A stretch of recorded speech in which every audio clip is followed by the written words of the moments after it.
Welcome to Chinnu and mom talks. మేము బాగున్నామండి. మీరందరూ కూడా బాగుండాలని కోరుకుంటున్నాము. అందరికీ ముందుగా రథసప్తమి పండుగ శుభాకాంక్షలు. ఈ సంవత్సరము జనవరి 25వ తేదీ ఆదివారం నాడు మహారథ సప్తమి పండుగ వచ్చిందండి.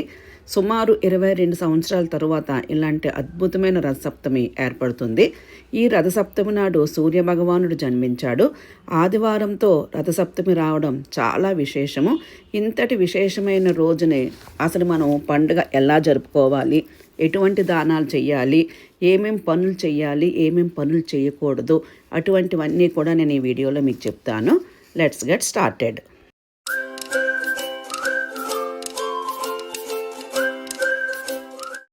రథసప్తమి నాడు ఆ రోజు ఉదయాన్నే నిద్ర లేవాలండి. సూర్యుడు రాకముందే ఇంట్లో ఉన్న ప్రతి ఒక్కరూ నిద్రలేచి తలస్నానం చేయాలి. ఆదివారం కదా అని పొరపాటును కూడా ఆలస్యంగా నిద్ర లేవద్దు. ఆ రోజు ప్రతి ఒక్కరూ ఇంటి ముందు రథం ముగ్గు వెయ్యాలి. రథం ముగ్గు తూర్పు ముఖంగా ఉండాలండి. రథంలో వేసే తాడులు మన ఇంటి గడప వరకు తీసుకురావాలి. అలాగే ఈరోజు పొరపాటును కూడా తరిగిన కూరగాయలు తినొద్దండి. ఇక ప్రతి ఒక్కరూ తప్పనిసరిగా చిక్కుడుకాయ కూర తినాలి. ఆ రోజు తలస్నానం చేస్తే జాతకంలో ఉన్న అష్టదరిద్రాలు తొలగిపోయి మీకు అదృష్టం కలిసి వస్తుంది. ఆ రోజు తలపైన 7 జిల్లేడు ఆకులు 7 రేగిపళ్ళు పట్టుకొని తలస్నానం చేయాలి. జిల్లేడు ఆకులు రేగిపళ్ళతో తలస్నానం చేస్తే 7 జన్మల పాపం తొలగిపోయి తరతరాలు తరగని ఐశ్వర్యం లభిస్తుంది. అయితే మీకు జిల్లేడు ఆకులు అందుబాటులో లేకపోతే తలపైన 7 చిక్కుడు ఆకులు పెట్టుకొని కూడా తలస్నానం చేయొచ్చు. అలాగే రావి ఆకులతో కూడా తలస్నానం చేయొచ్చు. ఆ రావి ఆకులు, జిల్లేడు ఆకులు, ఏ ఆకులు మనం తల మీద పెట్టుకొని స్నానం చేస్తున్నామో ఆ ఆకుల్లో ఉన్న ఔషధాలు మన శరీరానికి తగిలి మంచి ఆరోగ్యం లభిస్తుంది.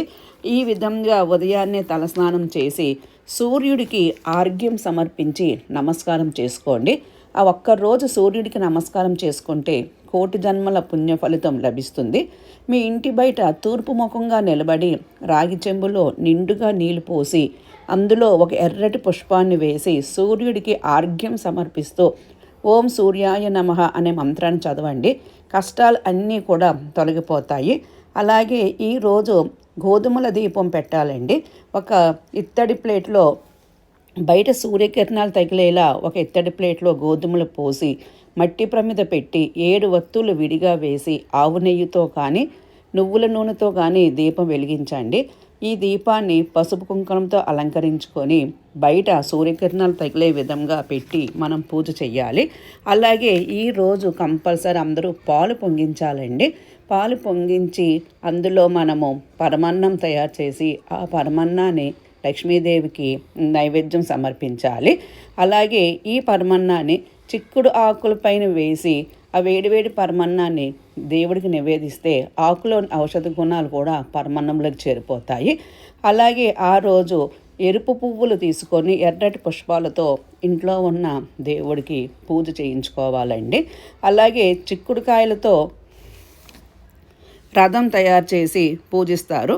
ఎందుకంటే పండుగ నాడు సూర్యభగవానుడు 7 గుర్రాల బంగారు రథం పైన ఉత్తరాయణ పుణ్యకాలంలో సంచరిస్తాడు కాబట్టి ఆ సూర్యరథానికి ప్రతీకగా 7 చిక్కుడుకాయలతో రథం తయారు చేసి పూజ చేయాలండి. అలాగే తులసి కోట ముందు బియ్యం పిండితో ముగ్గులు వేసి తులసమ్మను కూడా మనం పూజించాలి. ప్రతి ఒక్కరూ వీలుంటే ఎరుపు రంగు వస్త్రాలు ధరించండి. అలాగే ఓం ఆదిత్యాయ నమః అని 108 సార్లు మంత్రం పఠిస్తూ పూజ చేసుకోండి. అస్సలు చేయకూడని పని నాన్ వెజ్ తినవద్దండి. సో ఈ పనులన్నీ మీరు చేస్తూ దేవుణ్ణి పూజించుకుంటే మీకు అన్నీ మంచి జరుగుతూ ఉంటాయి. అందరూ కూడా ప్రశాంతంగా సూర్యభగవాన్ని నమస్కరించి ఆ దేవుడికి అనుగ్రహానికి ప్రీతి పాత్రలు కాగలరని కోరుకుంటున్నాను. Thank you for watching my video.